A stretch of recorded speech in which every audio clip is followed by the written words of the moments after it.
Buenos días, mi nombre es Walter Minches y yo les voy a hablar acerca ya de los resultados y todo lo que llegamos a partir del experimento que realizamos. Aquí lo que tenemos son las tablas con los diferentes resultados que obtuvimos. Primero tenemos los algoritmos de clasificación. En estas tablas tenemos, por ejemplo, todos los resultados que se obtuvieron con las iteraciones.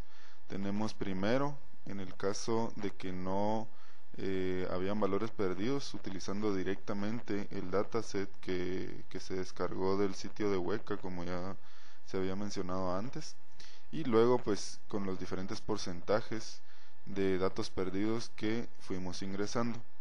En el caso del algoritmo J48, pues podemos ver que la cantidad de datos correctos que se obtuvieron pues es más o menos estable, ¿verdad? Todo se mantiene a partir del 98%, que fue la cantidad de datos correctos que se obtuvieron.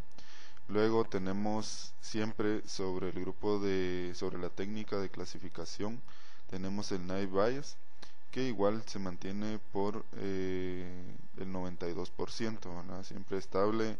Tienen un buen, digamos que podríamos decir que tienen un buen manejo de los datos perdidos. En esta segunda parte tenemos los resultados en el caso de la técnica de clúster.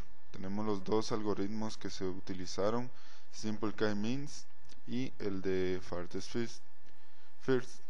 En este caso, pues sí varían bastante conforme se le fueron ingresando los datos perdidos.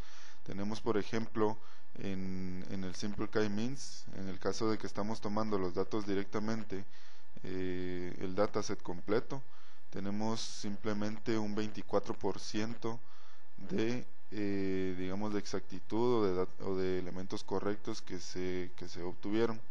Luego, conforme se van ingresando los datos perdidos, por ejemplo, tenemos un 32%, luego un 77%, 68%, 30% y nuevamente 68%. No es muy estable la forma o los resultados que se están obteniendo. En el caso de Farthest First,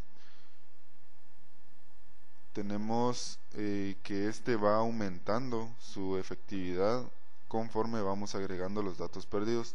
Tenemos primero 60% cuando no tiene valores perdidos, luego 88, 96, 98, hasta llegar a un 99% de efectividad. Aquí tenemos las gráficas del comportamiento. Este sería el algoritmo J48 comparado con el naive Bayes, que son los algoritmos de clasificación, y como podemos ver pues son bastante estables. Las líneas son podríamos aproximarlas a líneas rectas, ¿verdad? El de J48, que estaba como en el 98%, se mantenía en el 98%, y el de naive Bayes, que se mantenía por el 92%. En el caso de los algoritmos de clustering, pues sí se tiene una mayor variación conforme se van incluyendo los datos perdidos. Podemos ver en el caso del Farthest First que lo que hace es de que va aumentando el rendimiento. Tenemos aquí performance contra missing increment. Entonces lo que va haciendo es que al aumentar la cantidad de datos perdidos, pues va mejorando su rendimiento. En el caso de Simple K-means, pues tiene un comportamiento muy inestable, ¿no? Podemos ver de que empieza por el 20%, llega hasta el 80%, luego baja y luego vuelve a subir. Entonces su comportamiento pues es bastante diferente a lo de los otros tres, incluso de los otros algoritmos de clasificación, y pues podemos ver ahí de que podríamos decir que no tiene un buen control sobre los datos perdidos. Para terminar, pues en las conclusiones podemos decir primero de que los algoritmos de clasificación mostraron un mejor desempeño, ya que se mantuvieron estables y, como podíamos ver en las gráficas, pues eran casi que líneas rectas digamos, toda la muestra, incluyendo desde los datos completos hasta con un 50% de datos perdidos. No varían mucho en los resultados que nos van a devolver. En el caso de los algoritmos de clustering, el de Farthest First pues iba aumentando su desempeño conforme se iban aumentando los datos perdidos, pero en el caso de Simple K-Means podíamos ver un comportamiento pues bastante extraño.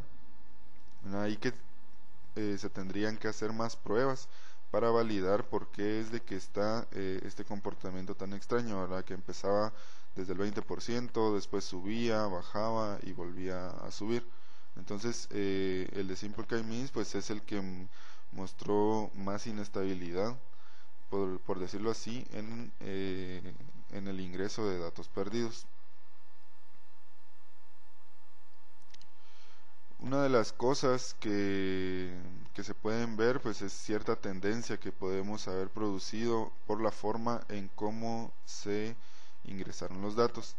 Para hacer este ingreso de datos pues tomamos como guía el estudio que se había hecho por parte de Javier Gramajo, ¿verdad? Que fue un documento que se nos trasladó a todos, y utilizando esto como guía pues tomamos esa forma para generar los datos perdidos. Entonces, por la forma en cómo se están generando los datos perdidos, podría ser de que nosotros estemos incluyendo cierta tendencia en los datos que se están ingresando.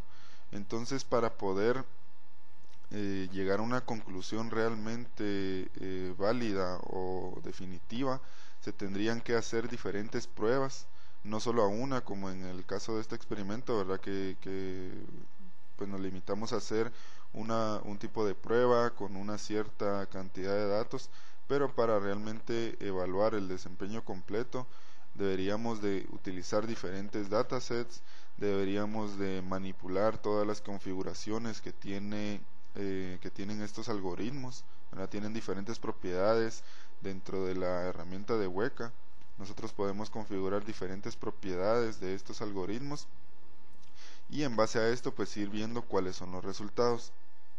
Con el dataset que nosotros utilizamos y con los valores perdidos que ingresamos, pues los resultados anteriores fueron los que se obtuvieron, pero no, como mencionaba, no es un hecho o no lo podemos dar por definitivo que este va a ser el desempeño de los algoritmos. Tendríamos que realizar pues más pruebas con diferentes datos y con diferentes configuraciones para llegar a un resultado final o a un resultado que nosotros podamos dar como aceptado.